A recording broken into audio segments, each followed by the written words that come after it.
pleno rekapitulasi suara pemilu 2024 Kabupaten Mapi, Papua Selatan, Selasa lalu diwarnai kericuhan. Massa pendukung caleg berusaha menyerang anggota BPD, komisioner KPU, dan aparat keamanan yang berjaga di kantor KPU. Sejumlah caleg yang tak puas dengan hasil pleno mengerahkan massa pendukungnya untuk menyerang anggota BPD maupun komisioner KPU Mapi.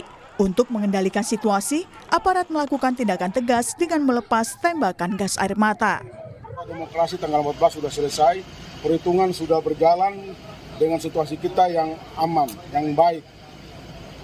Kalaupun ada berbagai hal yang mereka merasa dikucurangi, ada mekanismenya.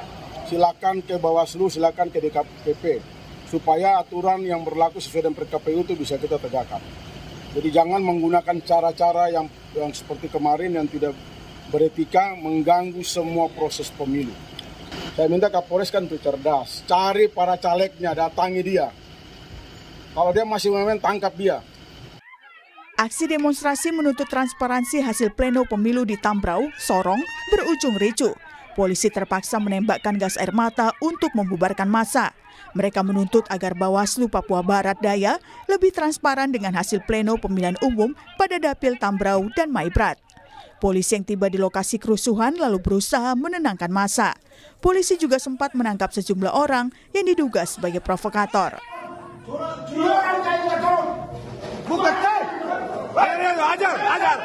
Kericuhan juga terjadi saat rekapitulasi hasil pemilu 2024 di tingkat Kabupaten Halmahera Selatan, Maluku Utara. Kericuhan ini bermula saat saksi dari salah satu partai protes hasil rekapitulasi. Saksi juga menuding hasil rekapitulasi tidak sesuai dengan form C1 dan plano. Perdebatan semakin memanas, bahkan salah satu saksi sempat melakukan penganiayaan kepada Ketua PPK Kecamatan Gane, Barat Utara. Jika ada selisih, maka harus diproses. Jadi data yang misalnya kalau di kabupaten itu kecamatan ya, misalnya di kecamatan tentu ada data yang berbeda. Maka diproses mana yang benar, pasti nanti bisa diketahui dari data itu, sehingga itu ada penyelesaian. Tidak boleh misalnya menggunakan kekerasan untuk melakukan hal-hal yang di luar substansi ya. Jadi itu harus kita jaga bersama.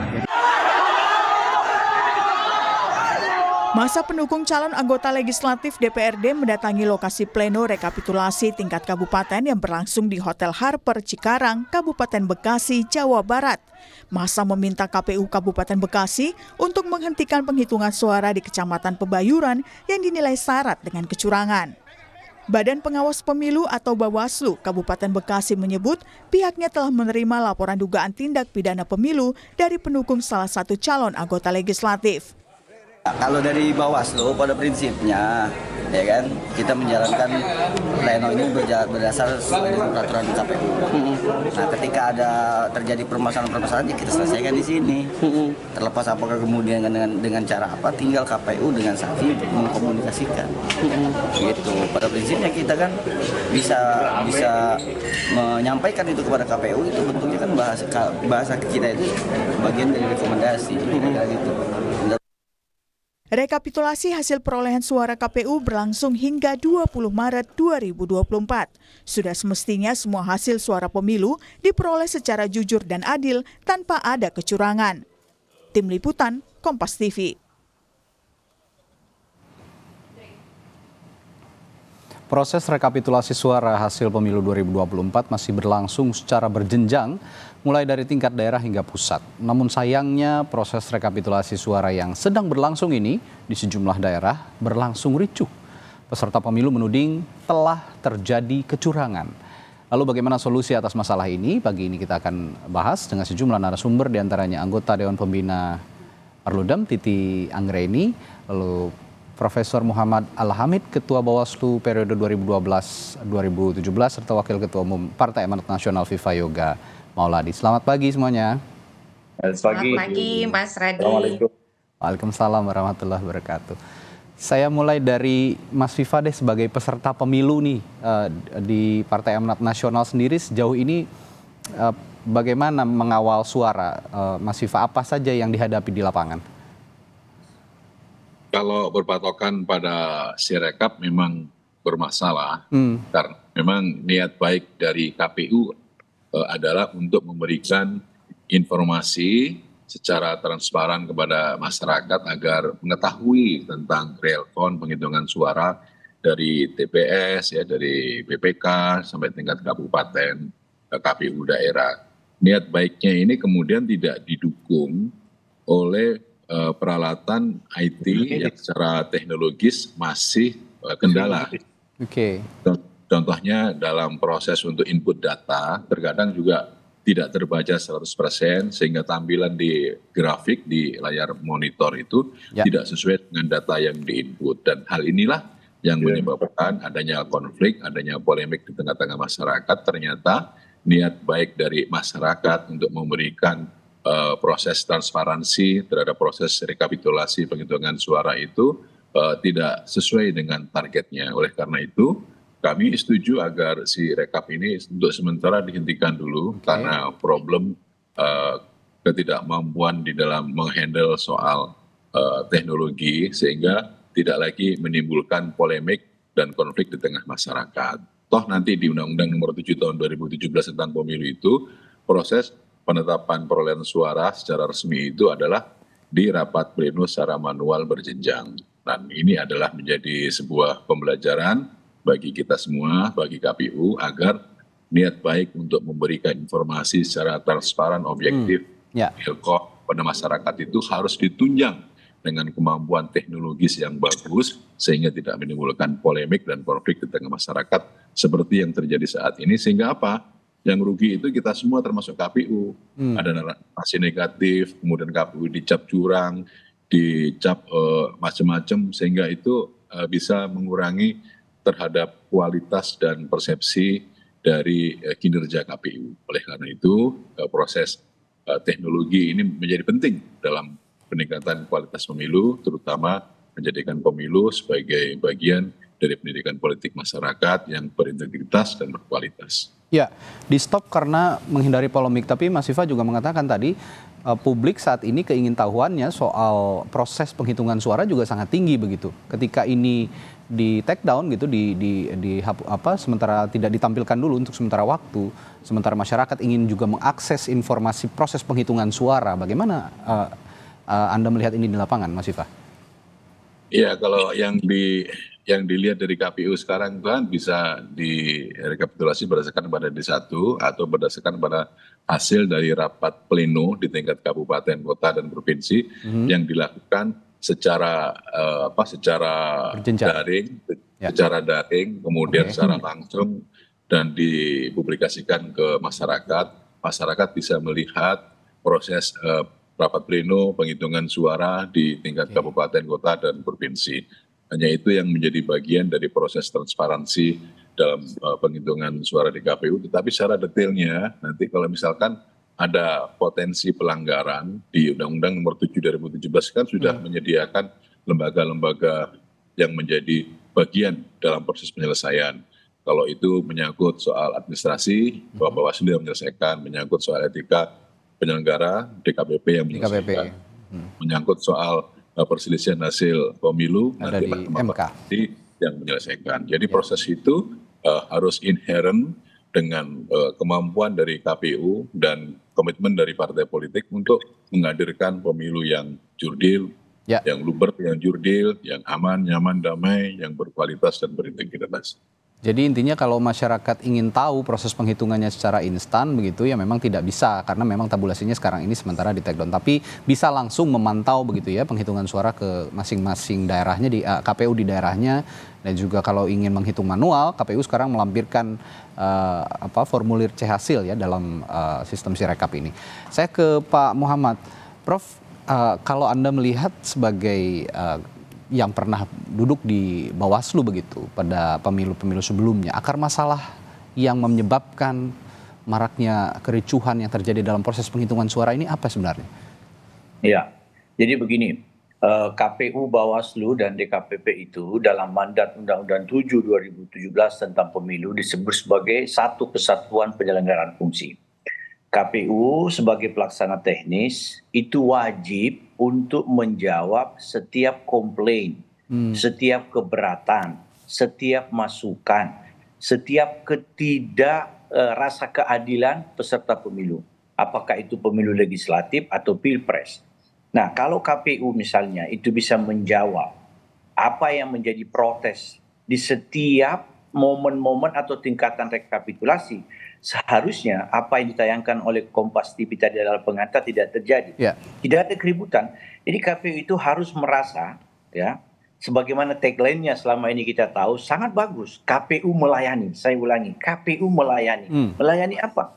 Melayani semua hal yang menjadi mungkin pertanyaan publik. Ya, karena memang salah satu ukuran pemilu berintegritas itu bahwa adanya mekanisme penyelesaian keberatan terhadap peserta pemilu. Nah, saya membaca ada perilaku-perilaku oknum penyelenggara di tingkat bawah ya, yang kita lihat dalam beberapa tayangan Kompas TV tadi, yang sepertinya tidak welcome terhadap protes-protes peserta pemilu. Padahal kalau itu dijawab, kalau itu dijelaskan, kalau itu dilayani, maka masalah itu bisa selesai di tingkatan itu. Misalnya rekapitulasi kecamatan. Ini pengalaman kita, apalagi Bang Viva ini adalah politisi senior yang menurut saya sudah sangat lama memahami bagaimana proses-proses pemilu kita dan punya pengalaman luar biasa. Seharusnya problem yang terjadi di kecamatan itu diselesaikan di kecamatan. Jadi jangan menabung masalah, istilah saya, jangan menabung masalah. Misalnya begini, ada caleg atau ada saksi partai yang melakukan komplain di proses rekapitulasi kecamatan. Kalau itu dijawab, diluruskan misalnya, sepanjang sesuai ketentuan perundang-undangan, itu selesai di kecamatan. Jangan ada kalimat yang seakan-akan mengatakan, sudah, kalau Anda tidak terima penyelesaian ini, Anda isi berita acara, mesti ada rekapitulasi kabupaten. Nah, saya sering mendengar ada oknum PPK yang menggunakan tameng itu ya untuk mengkanalisasi keberatan dari peserta pemilu. Nah, itu problemnya yang membuat kadang-kadang masyarakat tidak bisa menerima atau peserta pemilu tidak bisa menerima. Oke. Nah, kalau kita bicara penyelenggara pemilu kan ya, saya juga sepakat dengan Pak Muhammad. Kita tidak hanya bicara KPU di pusat, provinsi, kabupaten kota, tapi juga di kecamatan, bahkan juga ke petugas KPPS begitu ya. Itu juga salah satu unjuk tombak yang penting untuk bisa menjelaskan kepada semua pihak yang mengajukan keberatan dalam proses penghitungan suara. Nah, kalau di PPK ini juga tidak bisa menjawab, kalau dikatakan Pak Muhammad tadi menabung masalah gitu ya. Ini apa yang salah? Apa BIMTEK-nya dari pusat atau dari jenjang yang lebih tinggi ini tidak sebaik yang diharapkan? Itu salah satu, ya. Itu salah satu saya kira, karena kita tahu KPU tidak tersedia cukup dana untuk membimtek seluruh petugas penyelenggara ad hoc.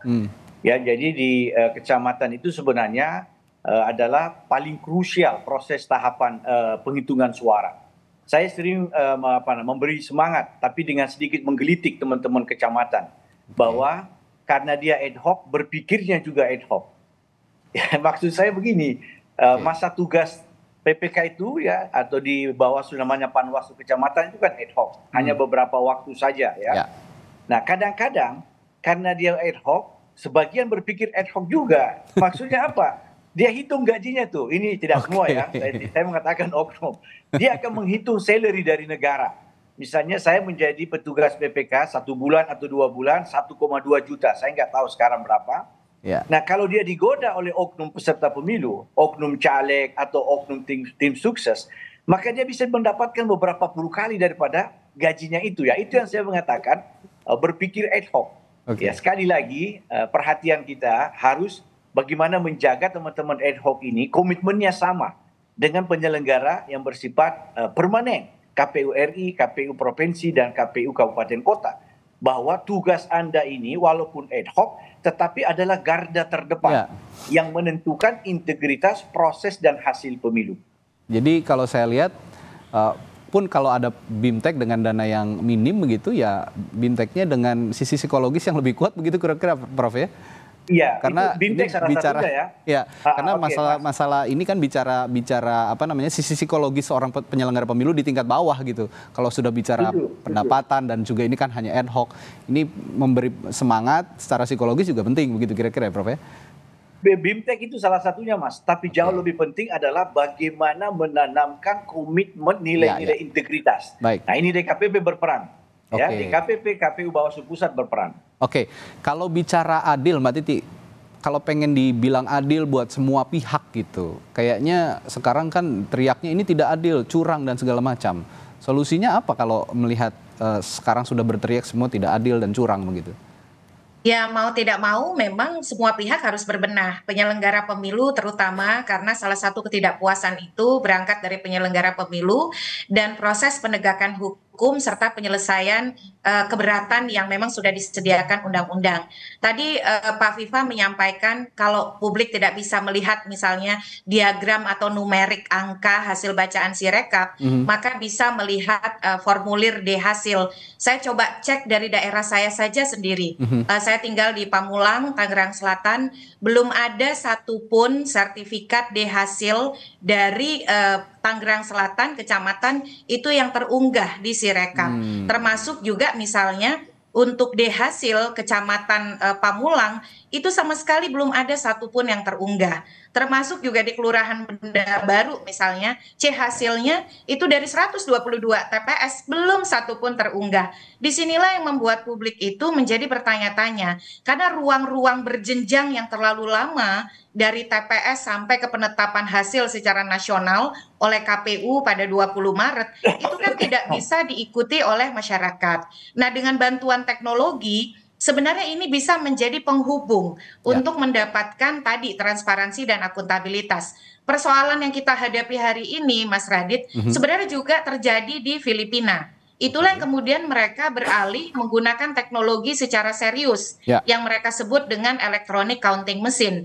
Karena ternyata konflik ketidakpuasan itu sebagian besar dikontribusikan oleh penyelenggara. Apakah misalnya karena ketidakmampuan membangun komunikasi publik, tadi seperti disampaikan oleh Prof. Muhammad, ataukah memang yang kedua kerentanan dalam praktik kecurangan ataupun manipulasi suara. Karena peserta pemilu itu yang penting buat mereka selain menjadi peserta pemilu adalah mendapat kursi. Dan untuk mendapat kursi, hulunya adalah di suara. Nah, ketika suara misalnya menimbulkan keraguan terhadap validitas dan akurasi, itu yang kemudian rentan sekali menimbulkan ketidakpuasan seperti yang ada di layar. Nah, misalnya di Papua, KPU Kabupaten menetapkan hasil tanpa ada rekap distrik. Itu jelas pelanggaran begitu. Tapi apakah semua pelanggaran terselesaikan dengan baik? Tadi Prof. Muhammad sudah menyampaikan, ternyata tidak semua diselesaikan dengan baik dan memuaskan. Ya, akhirnya terjadi ketidakpuasan yang berujung bahkan sampai pada kekerasan. Gitu. Oke, baik. Ya, lalu kenapa saya juga undang Mas Viva pagi hari ini? Karena Mas Viva ini saya baca informasi juga di beberapa media online gitu ya, bahwa ada tudingan dari Partai Keadilan Sejahtera bahwa PAN sudah menggelembungkan suara. Ini saya melihat beritanya terjadi penggelembungan itu diduga di Dapil Jawa Barat 6, Kota Depok dan Kota Bekasi. Sebelum saya lebih jauh tanya, sudah ada informasi soal ini, Mas Viva, dari Partai Amanat Nasional sendiri? Kalau soal Jawa Barat 6 sudah kita selesaikan. Prinsipnya bahwa PAN itu bekerja sesuai dengan undang-undang dengan mempertimbangkan etika moral. Jadi tidak ada upaya dari PAN untuk melakukan kecurangan penambahan suara. Itu kami tidak tahu, itu di daerah Kecamatan Pondok Gede kalau nggak salah, ada penambahan sekitar 200 atau 100 suara. Dan kami juga tidak tahu itu siapa yang menambahkan. Tapi setelah hasil rapat pleno ditetapkan, itu kembali ke semula, tidak ada masalah. Justru sekarang ini, Partai Amanat Nasional sedang memperjuangkan di Jawa Timur 4 karena ada suara PAN yang hilang. Gitu. Jadi inilah para penyelenggara itu, Prof, ternyata juga dalam hal komunikasi dan soal untuk membuat proses pelayanan agar tidak ada tabungan sampai ke atas itu jadi masalah. Harusnya kalau ada persoalan di PPK di kecamatan, harusnya diselesaikan di kecamatan, jangan dibawa ke atas. Ini proses penabungan masalah ini menjadi bagian dalam potensi untuk menambah konflik. Di Jawa Timur 4 itu kami merasa dicurangi, kami minta kepada Bawaslu, minta kepada KPU, kita turunkan pengacara, kita turunkan badan saksi, tapi kemudian tidak mendapatkan respon. Dan sampai sekarang pun juga kami masih memperjuangkan ke Bawaslu Provinsi dan Bawaslu dan KPU Provinsi. Kalau memang tidak ada tanggapan juga, kita akan lapor ke pusat.